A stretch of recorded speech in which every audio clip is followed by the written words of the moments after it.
जय श्री कृष्ण मित्रों, कैसे हैं आप लोग।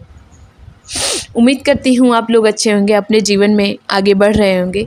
तो दोस्तों, आज हम आपके लिए लेकर आ गए हैं बहुत ही प्यारी सी कहानी। इस कहानी से उम्मीद करती हूँ आपको कुछ ना कुछ सीखने को मिलेगा। तो दोस्तों, ये कहानी है एक सेठ की, धनी राम की। धनी राम वैसे तो बहुत ही अच्छे थे और सबकी मदद करते थे, लेकिन एक हादसे में उन्होंने अपनी एक आँख खो दी और बहुत प्रयास के बाद भी उनकी वो आँख नहीं रही और उनकी एक ही आँख बची। उन्हें बहुत बुरा लगता जब लोग उन्हें काना कहते और कहीं वो रास्ते से गुज़रते तो पीछे से कई बच्चे उनको देख के हंस भी देते, कोई देख के उन्हें डर जाता। ये सब अवहेलना उनसे बहुत बर्दाश्त नहीं हो रही थी, लेकिन वो कर भी क्या सकते थे। एक दिन वो उदास बैठे थे, तभी एक उनके मित्र आए। उन्होंने कहा, क्या हुआ धनी राम, तुम ऐसे क्यों हो, तुम तो ऐसे नहीं थे। तो धनी राम ने कहा, मित्र मैं बहुत परेशान हूँ, तुम्हें पता है मुझे किसी चीज़ की कमी नहीं है। भगवान ने मुझे सुंदर काया भी दी थी, लेकिन उस हादसे में मेरी आँख का जाना मेरे लिए अभिशाप बन गया। अब मेरा कहीं जाने का मन नहीं करता। मुझे लगता है लोग मुझे देखकर हंसते हैं, मेरा मजाक बनाते हैं।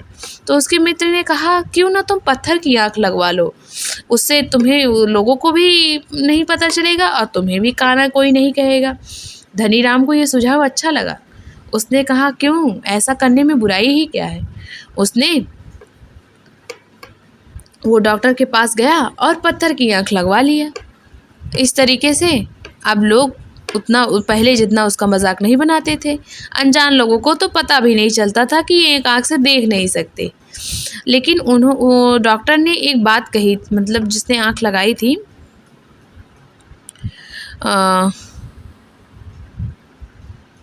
कि आँख लगाने वाले ने सलाह दी, उस समय डॉक्टर ही कह सकते हैं आप, जो पत्थर की आँख लगाते हैं, कि आप जब रात में सोइएगा तो ये आँख निकाल दीजिएगा।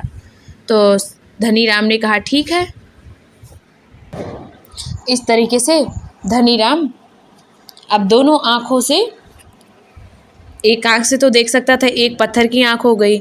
अब लोग उसका मजाक उतना मतलब बनाना बंद कर दिए थे और अब उसे खुशी भी महसूस होती। कहीं जाता तो कोई उसे काना नहीं कहता था, सब प्यार से उसको इज्जत सम्मान करते और महिलाएं भी देखकर उसकी सुंदरता का बखान करती। सुंदर तो वो था ही।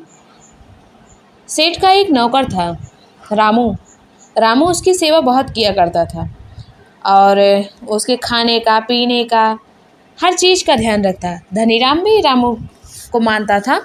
वो अपने सभी नौकरों में सबसे ज़्यादा भरोसा रामू पर करता था और रामू जो है पढ़ा लिखा नहीं था और बचपन से ही धनी राम उसे अपने पास लेकर चला आया था गांव से। तब से वो धनी राम के पास ही रह गया और उसकी सेवा को ही वो अपना धर्म समझता। वो जब रात में सो जाता तो रात भर रामू पंखा करता रहता।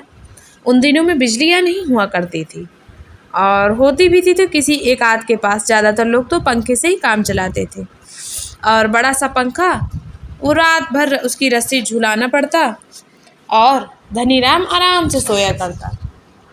एक दिन रामू का एक मित्र चंदू उससे मिलने आया। वो अपने सुखों का ही बखान कर रहा था। उसने कहा, जब मेरा मालिक सो जाता है, मतलब वो जब रामू से मिलने आया उस वक्त रामू सो रहा था। तो चंदू ने कहा, अरे रामू, तू रात भर सोता नहीं है क्या, दोपहर में सो रहा है। तो उसने कहा, रात भर मैं मालिक का पंखा झुलाता हूँ ना, सेठ जी का, इसलिए मैं दिन में थोड़ा सो लेता हूँ, क्योंकि रात भर का जागा रहता हूँ तो मैं जो है नींद आ जाती है मुझे दोपहर में। तो चंदू ने कहा, कमाल की बात है, तुम सारी रात पंखा झुलाते हो, मैं तो अपने सेठ की आंख लगते ही कुछ देर आराम कर लेता हूँ, तुम भी ऐसा ही किया करो।